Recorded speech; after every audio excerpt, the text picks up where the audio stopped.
ముందుగా ఒక లైక్ అయితే చేయండి. మన డబ్ల్యూసిటీ ఛానల్ వీక్షిస్తున్న ప్రతి ఒక్కరికి నమస్కారం. నా అనాలిసిస్ ఏఐ సమాచారం మేరకు ఫిబ్రవరి 12, 2026 ప్రపంచ రాజకీయాల్లో నేడు ఎన్నో సంచలనాలు నమోదవుతున్నాయి. అమెరికా భారత్ ట్రేడ్ డీల్ నుండి రష్యాతో అణ్వాయుధ ఒప్పందాల ముగింపు వరకు అసలేం జరుగుతుంది? భారత్ తన వ్యూహాలను ఎలా మారుస్తుంది? ఈ పూర్తి వివరాలు ఈ వీడియోలో చూద్దాం. 1. భారత్ అమెరికా చరిత్రాత్మక వాణిజ్య ఒప్పందం. ప్రధాన అప్డేట్: అమెరికా మరియు భారత్ మధ్య కుదిరిన మధ్యంతర వాణిజ్య ఒప్పందం నేటి నుండి కీలక దశకు చేరుకుంది. కీలక అంశం: గతంలో భారత్ ఉత్పత్తులపై ఉన్న 50% వరకు పన్నులను, ముఖ్యంగా రష్యా నుండి చమురు కొంటున్నందుకు వేసిన అదనపు పన్నులు ఇప్పుడు అమెరికా 18%కి తగ్గించింది. ప్రభావం: దీనివల్ల భారతీయ ఎగుమతిదారులు, ముఖ్యంగా టెక్స్టైల్స్ మరియు ఐటీ రంగాలకు భారీ ఊరట లభించనుంది.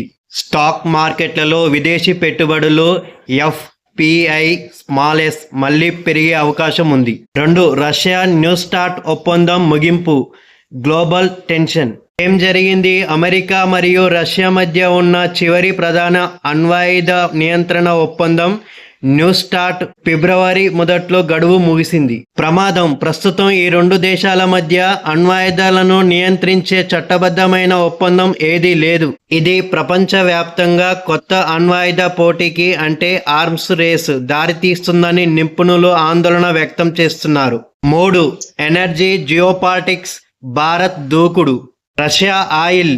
పాశ్చాత్య దేశాల ఒత్తిడి ఉన్నప్పటికీ భారత్ తన ఇంధన భద్రత కోసం తక్కువ ధరకు దొరికే రష్యా చమురును కొనుగోలు చేస్తూనే ఉంటుందని పార్లమెంటరీ ప్యానెల్కు ప్రభుత్వం స్పష్టం చేసింది. కొత్త మార్గాలు. వెనుజులాపై ఆంక్షలు తొలగించడంతో రిలయన్స్ వంటి సంస్థలు అక్కడి నుండి చమురు దిగుమతులను మళ్లీ ప్రారంభించాయి. ఇది భారత్ తన ఇంధన వనరులను డైవర్సిఫై చేసుకునేందుకు సహాయపడుతుంది. 4. పొరుగు దేశాలతో సంబంధాలు. బంగ్లాదేశ్ మరియు మలేషియా. బంగ్లాదేశ్లో ఎన్నికలు. నేడు బంగ్లాదేశ్లో సార్వత్రిక ఎన్నికలు జరుగుతున్నాయి. దక్షిణ ఆసియా స్థిరత్వం కోసం ఈ ఫలితాలు భారత్కు అత్యంత కీలకం. మలేషియా పర్యటన. ప్రధాని మోదీ మలేషియా పర్యటనలో భాగంగా రక్షణ మరియు వాణిజ్య రంగంలో కీలక ఒప్పందాలు చేసుకున్నారు. ఆగ్నేయ ఆసియాలో చైనా ప్రాబల్యాన్ని తగ్గించే యాక్ట్ ఈస్ట్ పాలసీలో ఇది భాగం. 5. ఏఐ మరియు టెక్నాలజీ వార్. 2026లో జియోపాలిటిక్స్ అంటే కేవలం సరిహద్దులు మాత్రమే కాదు, ఏఐ అంటే కృత్రిమ మేధ కూడా.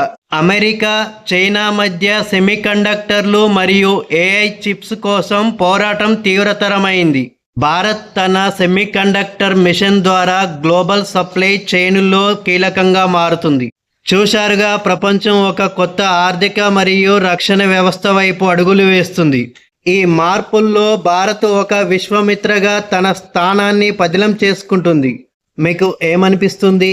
భారత్ అమెరికా ట్రేడ్ డీల్ మన ఆర్థిక వ్యవస్థను మారుస్తుందా? కామెంట్స్లో చెప్పండి. మరిన్ని అప్డేట్స్ కోసం మా ఛానల్ని సబ్స్క్రైబ్ చేసుకోండి. జై హింద్.